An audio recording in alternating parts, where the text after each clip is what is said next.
मसीह के मधुर नाम में आप सभी को मेरा प्रेम सलाम।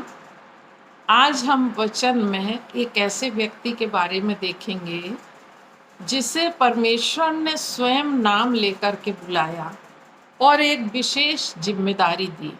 सो आइए, इसके पहले कि हम इस वचन पर ध्यान करें, हम परमेश्वर पिता से अगुवाई मांगें। सारी उत्तम आशीषों के देने वाले प्रेमी पिता परमेश्वर, प्रभु जी, इस समय तेरा धन्यवाद करते हैं प्यारे प्रभु जी कि तूने हमारे हाथों में तेरे वचन को दिया है। तूने हमें समय दिया है पिता परमेश्वर, जीवन दिया है प्यारे प्रभु जी कि हम तेरी शिक्षाओं को सीखने वाले हो सके पिता परमेश्वर। आज ये जो वचन हमसे बातचीत करता है पिता परमेश्वर, इससे हम जो कुछ भी सीखते हैं पिता परमेश्वर, तुझसे विनती और प्रार्थना मांगते हैं प्यारे प्रभु जी कि हम में से प्रत्येक अपने जीवन के द्वारा इस कार्य को करने वाले हो सके। हमारी सहायता करिए पिता परमेश्वर, हमें समझ दीजिए। सारी बातों के लिए तेरा धन्यवाद करते हुए पिता परमेश्वर, इस समय को तेरे हाथों में सौंपते, ये विनती प्रार्थना मांगते तेरे बेटे प्रभु यीशु ख्रीस्त के नाम से, आमीन। आइए हम वचन में से देख लेंगे निर्गमन की पुस्तक, उसका अध्याय 31 पद 1 से हम थोड़ा देखेंगे कि किसका वर्णन यहाँ पर हो रहा है।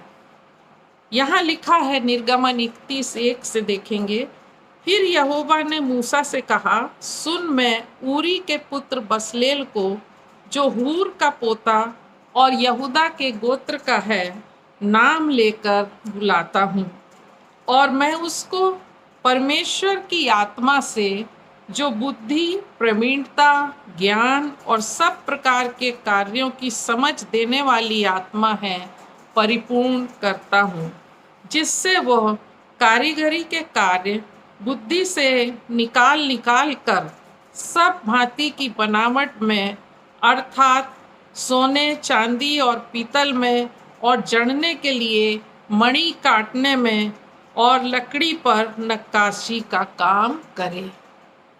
ये उस समय की घटना है जब मिलाप वाला तंबू तैयार हो रहा था, और यहाँ पर परमेश्वर जो है वो बसलेल को इस विशेष काम की जिम्मेदारी सौंपना चाहता है। बसलेल के अगर पूर्वजों को देखें, उसके अगर परिवार की हिस्ट्री को देखें, तो बसलेल जो था वो हूर का पोता था और यहूदा के गोत्र का था। जी हाँ, ये वही हूर है जो मूसा के साथ हमेशा रहा। हमेशा मूसा के साथ उसने सहायता की। किस चीज़ के लिए?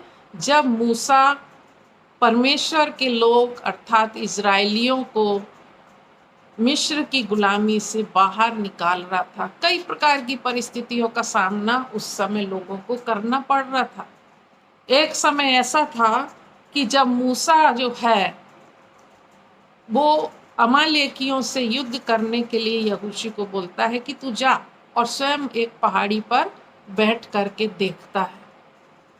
और वचन में जैसे लिखा है कि जब जब मूसा हाथ उठाता तब इजरायली लोग विजयी होते थे, लेकिन जैसे उसका हाथ नीचे आता था इजरायली लोग हारने लगते थे।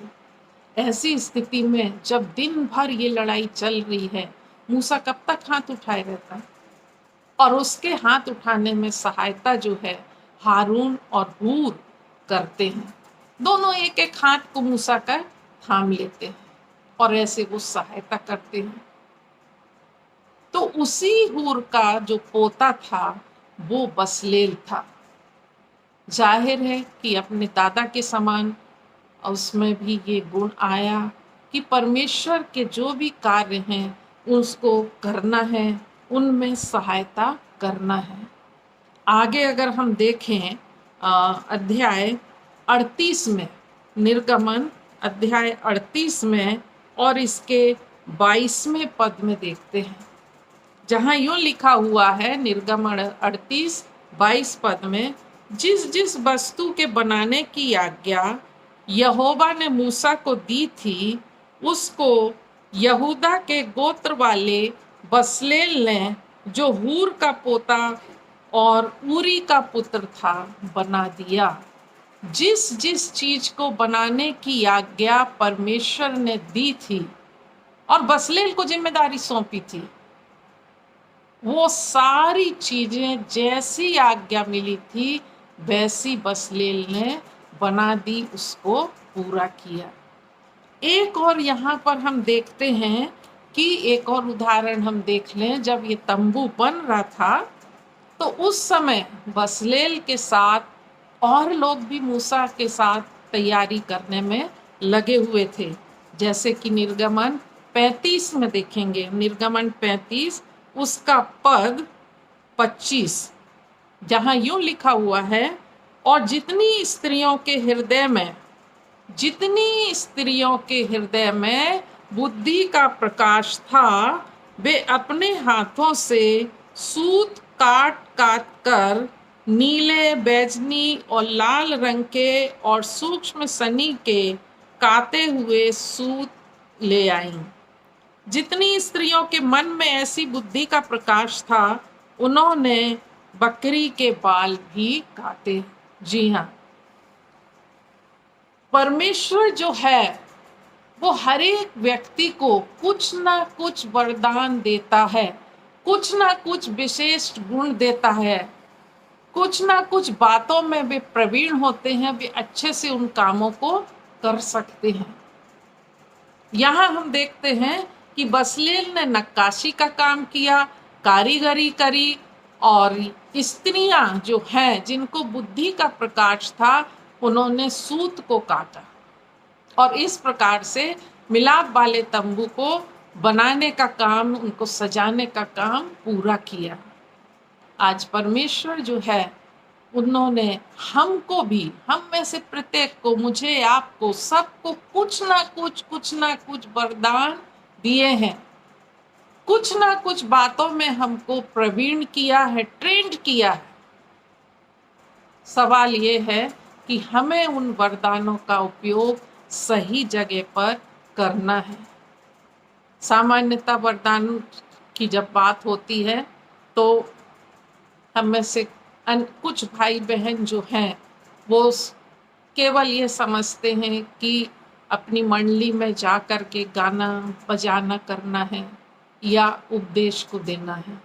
जी नहीं, इनके अलावा भी परमेश्वर ने बहुत सारे वरदान हमको दिए हैं। ये तो करना ही है, लेकिन और भी वरदानों से परिपूर्ण किया है। सब सवाल ये है कि हमें उन वरदानों को पहचानना है। उदाहरण के लिए देखिए कि हमारी मंडली में या हमारे आसपास हमारे समाज के लोग जिनके बीच में हम काम करते हैं, वे लोग जिनके बीच में उठते बैठते हैं, जहाँ हमारा घर है, हो सकता है कि वहाँ पर कुछ जवान बच्चे ऐसे हों जो डिप्रेशन के शिकार हों, निराश हों किसी न किसी बात को लेकर के, और परमेश्वर ने मुझे या आपको ऐसा वरदान दिया हुआ होगा जो कि हम किसी बात को बहुत अच्छे से समझा सकते हैं, बहुत अच्छी काउंसलिंग कर सकते हैं। तो इस काउंसलिंग करने के वरदान को हमको उपयोग में लाना है। ऐसे भाई बहन, ऐसे बच्चे जवान जो कि निराश हैं, हमें उनको धीरे धीरे काउंसलिंग करना है, उनको समझाना है, उनको सही रास्ते पे लाना है, उनको परमेश्वर पिता के प्रेम के बारे में, प्रभु यीशु मसीह के बलिदान के बारे में बताना है, और वो अपनी निराशा से उबर जाएंगे और ऐसे हम एक जीवन को बचा लेंगे। और भी अनेक वरदान हैं। किसी को पहुनाई करने का वरदान है, किसी को दान देने का वरदान है। बहुत सारे ऐसे वरदान हैं। हमें उन वरदानों को पहचानना है और उनको परमेश्वर की महिमा के लिए उपयोग में लाना है। एक अंतिम उदाहरण दे करके मैं आज के वचन को यहीं समाप्त करूंगी।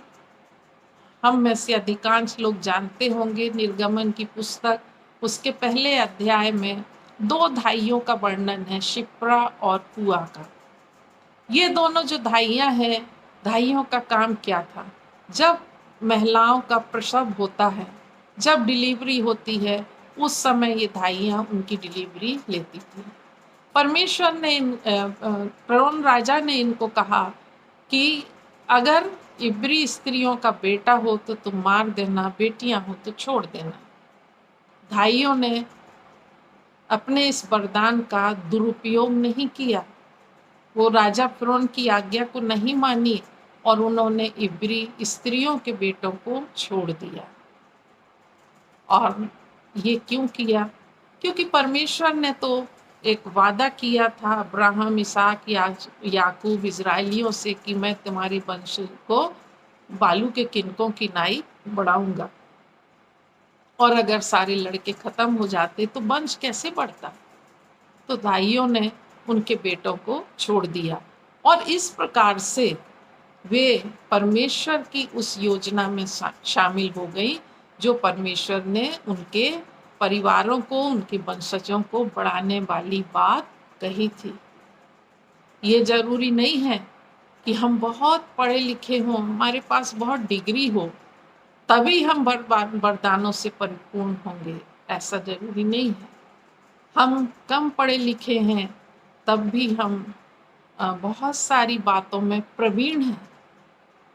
बस आवश्यकता है कि हम अपने आप को पहचानें, परमेश्वर की उस बुलाहट को पहचानें, सुने कि किस काम के लिए परमेश्वर ने हमें बुलाया है और उस काम को हम करें और परमेश्वर के राज्य की बढ़ोतरी में, उसकी महिमा स्तुति में अपने जीवन को बिताएं। यही परमेश्वर हमसे चाहते हैं। आप सभी को प्रभु आशीष दे। आमीन।